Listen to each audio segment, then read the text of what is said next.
दोस्तों, पाकिस्तान समेत पूरी दुनिया भर में लॉकडाउन लग चुका है और इसी वजह से तमाम मुल्क की इकोनॉमी को काफ़ी ज़्यादा इम्पैक्ट पड़ा है और भी कई प्रॉब्लम्स आ चुकी हैं। इंपोर्ट और एक्सपोर्ट दोनों चीज़ें बंद हो चुकी हैं और साथ ही साथ हमारे यहाँ पे तमाम शॉप्स टेक के रिलेटेड जितनी भी शॉप्स हैं सारी बंद हो चुकी हैं। फैक्ट्रीज़ बंद हो चुकी हैं सिवाय चंद शॉप्स के और फैक्ट्रीज़ के जो कि खाली फूड टाइप की चीज़ें बनाती हैं। मेडिसिन कंपनीज हो गई, जिस तरह के ऑफिस खुले हुए हैं, वरना तो पूरा मुल्क की तकरीबन लॉकडाउन हो चुका है।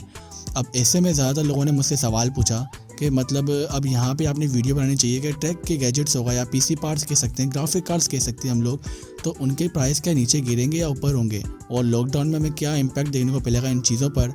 तो ये उसी चीज़ के बारे में वीडियो मैंने बना दी है। तो फिर वीडियो बनाने से पहले मेरी गुजारिश है कि आप मेरे चैनल को सब्सक्राइब करें और पास ही बने बेल आइकन प्रेस करें ताकि आपको मेरी वीडियोज़ के बारे में सबसे पहले बता जाए। दोस्तों, चलिए करते हैं आज की इस कमाल की वीडियो को।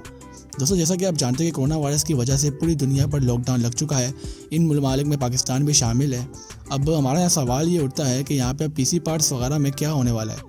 असल में जैसा कि आप जानते हैं कि 15 अप्रैल तक लॉकडाउन पाकिस्तान में लगा हुआ है और इस दौरान में तकरीबन सारी शॉप्स ही बंद हैं जो कि टेक के रिलेटेड हैं। और इसमें मेन मसला ये होगा हमें कि पाकिस्तान की इंपोर्ट और एक्सपोर्ट फ़िलहाल के तौर पर बाकी ममालिक से बंद हो चुकी हैं, जहाँ से पार्ट्स वगैरह में देखने को मिलते थे पीसी के या ग्राफिक कार्ड्स वगैरह। तो इसी वजह से पाकिस्तान में स्टॉक नया नहीं आ सकता। जो भी पुराना माल पड़ा है अब उसी को ये मतलब डील करेंगे और उसी को ही बेचेंगे। अब सवाल यहाँ पे उठता है कि हमें क्या यहाँ पे प्राइस रेंज ज़्यादा हमें देखने को मिलेगी या कम देखने को मिलेगी।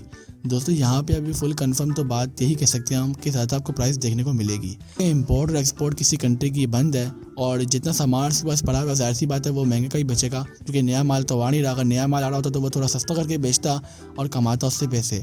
लेकिन अब यही है कि अब माल ज़्यादा जितना भी सामान पड़ा हुआ है, पीसी के पार्ट्स वगैरह पड़े हुए हैं, ग्राफिक कार्ड्स पड़े हुए हैं, इनफैक्ट सब चीज़ें वो महंगी करके बेचेंगे थोड़ी सी। और बहुत से लोग यहाँ पे ये बात भी बोलते हैं कि चीज़ें और सस्ती हो जाएंगी क्योंकि चीज़ें कोई ख़रीद नहीं रहा था दिनों से। यार देखो, ये बात भी सही कह सकते हैं, लेकिन ये मेरे मुताबिक बिल्कुल बात भी दुरुस्त नहीं हो सकती, क्योंकि ऐसा हो ही नहीं सकता। बाहर से जब किसी कंट्री के इंपोर्ट और एक्सपोर्ट बंद हो चुके हैं तो अगर सारा माल जो पड़ा हुआ है मुल्क में या सामान पड़ा हुआ है वो अगर सस्ते में बेचेंगे तो उनके पास क्या बचेगा बाकी। तो यही मेरे को लगता है कि सामान मतलब जितना भी पीसी पार्ट्स या ग्राफिक कार्ड्स हैं वो सारा कुछ महंगा हो जाएगा। अब इससे सूरत हाल में अब सवाल ये भी उठता है कि प्राइस रेंज हमें कितनी ज़्यादा हाई देखने को मिलेगी। यार देखो, जहाँ तक मेरे ख्याल है प्राइस रेंज जितनी भी सब चीज़ों की आपको 1000-2000 ही ऊपर देखने को मिलेगी। ज़्यादा महंगा करके तो नहीं बेचेंगे, ज़ाहिर सी बात है। अगर ज़्यादा महंगा करके बेचेंगे तो कोई खरीदेगा ही नहीं, और जब कोई खरीदेगा नहीं तो उनका पहले इतना लॉस हो चुका है, इतने जगह शॉप दुकानें बंद थी, अब दोबारा बंद हो जाएंगी। और तो ये मेरे मुताबिक बात यही है कि ज़्यादा मतलब महंगी नहीं बेचेंगे, एवरेज प्राइस से थोड़ी सी ज़्यादा हमें देखने को मिलेंगी। अब ऐसे में सवाल ये भी उठता है कि आपको कहाँ से बाय करना चाहिए ड्यूरिंग लॉकडाउन और आफ्टर लॉकडाउन। आपने ग्राफिक कार्ड कहाँ से बाय करने चाहिए। तो ऐसे में आपको मैं यही रिकमेंड करूँगा कि बस दो ही मेथड हो सकते हैं। एक तो आपके ऑनलाइन यूज्ड बाय करें और ऑनलाइन न्यू बाय करें। अब ऑनलाइन में सीन ये आप दराज.pk हो गया, सीज़न गेमिंग या होम शॉपिंग, अब यहाँ से न्यू ग्राफिक कार्ड्स वगैरह या पीसी पार्ट्स बाय कर सकते हैं। अगर आपने पहले कभी इन वेबसाइट से वो चीज़ ऑर्डर की है तो अच्छी बात है, आपको कोई मसला नहीं होगा, आपको अंदाज़ा हो चुका होगा किस तरह बाय करते हैं।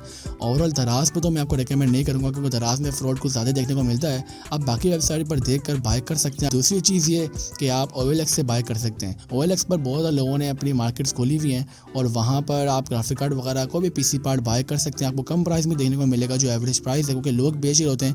लेकिन उसका भी यही आपको 15 तारीख के बाद लेना पड़ेगा, या तो लॉकडाउन ना करेगा और बढ़ जाए तो लॉकडाउन के आपको बाहर ही देखने को मिलेगा, क्योंकि आप लॉकडाउन जब खत्म होगा तभी आप जाकर किसी से ग्राफिक कार्ड या कोई पीसी पार्ट बाय कर सकेंगे। तो यही आपको मैं रेकमेंड करूँगा कि अगर आपको बहुत ज़्यादा जल्दी है या ज़रूरत है तो आप यही कर सकते हैं कि आप सीज़न गेमिंग या दराज.pk वाली वेबसाइट से आप बाय कर सकते हैं। अगर आप थोड़ा सब्र रखेंगे लॉकडाउन के बाद आप जाकर मार्केट से खुद बाय कर सकेंगे थोड़ी ज़्यादा कीमत पर, या फिर लॉकडाउन के बाद आप OLX से भी कम प्राइस पर बाय कर सकते हैं। अब बहुत से वेबसाइट्स हैं फेसबुक वगैरह पर जहाँ पे पीसी पार्ट्स या फिर जो जितने भी गेमिंग डीलर हैं उन्होंने अपनी ऑनलाइन शॉप्स खोल दी हैं, फेसबुक पर पेज वगैरह बना दिए हैं, पहले से बने हुए भी थे, वहाँ पे वो डील कर रहे हैं पीसी वगैरह पार्ट्स। तो वहाँ पे जब उनसे मेरी बात हुई है तो वो बोल रहे हैं पीसी वगैरह होम डिलीवरी समेत या फिर आप हमारी कहीं भी शॉप पे आकर लॉकडाउन के बाद आप ले सकेंगे, आपको कम प्राइस में देखने को मिल जाएगी। ये रिकमेंड करूँगा फेसबुक वगैरह पर थोड़ा सर्च वगैरह करें, आप ग्रुप्स वगैरह ज्वाइन कर लें जहाँ पे पीसी या ग्राफिक कार्ड्स वगैरह बिकते हैं। वहाँ पे बहुत से सेलर जिनके अपने शॉप्स हैं वो कम प्राइस में वहाँ चीज़ें बेच रहे हैं। तो इस वीडियो में आपको ये बताना था। तो कोरोना वायरस जैसे कि आप जानते हैं कि बहुत तेज़ी से फैल रहा है पाकिस्तान के अंदर, तो आप ज़्यादा रिकमेंड करूँगा कि आप घर में बैठें, बाहर बेफजूल ना जाएं और दुआ करें अल्लाह से कि जल्द से जल्द दुनिया से चले जाए। तो बस आज के लिए इतना ही। तो मैं हाजिर हूँगा अपनी अगली वीडियो के साथ, तब तक के लिए अपना बहुत सा ख्याल रखिएगा। अल्लाह हाफिज़। अरे भैया अरे भैया अरे भैया अरे भैया अरे भैया अरे भैया अरे भैया अरे भैया अरे भैया बच्चा मेरे को बोला अरे भैया अरे भैया अरे भैया अरे भैया अरे भैया ये गाना है सुपर क्योंकि ऊपर लिखा है जानी डिस डिस डिस। अरे आ जाओ सुनो मेरा गाना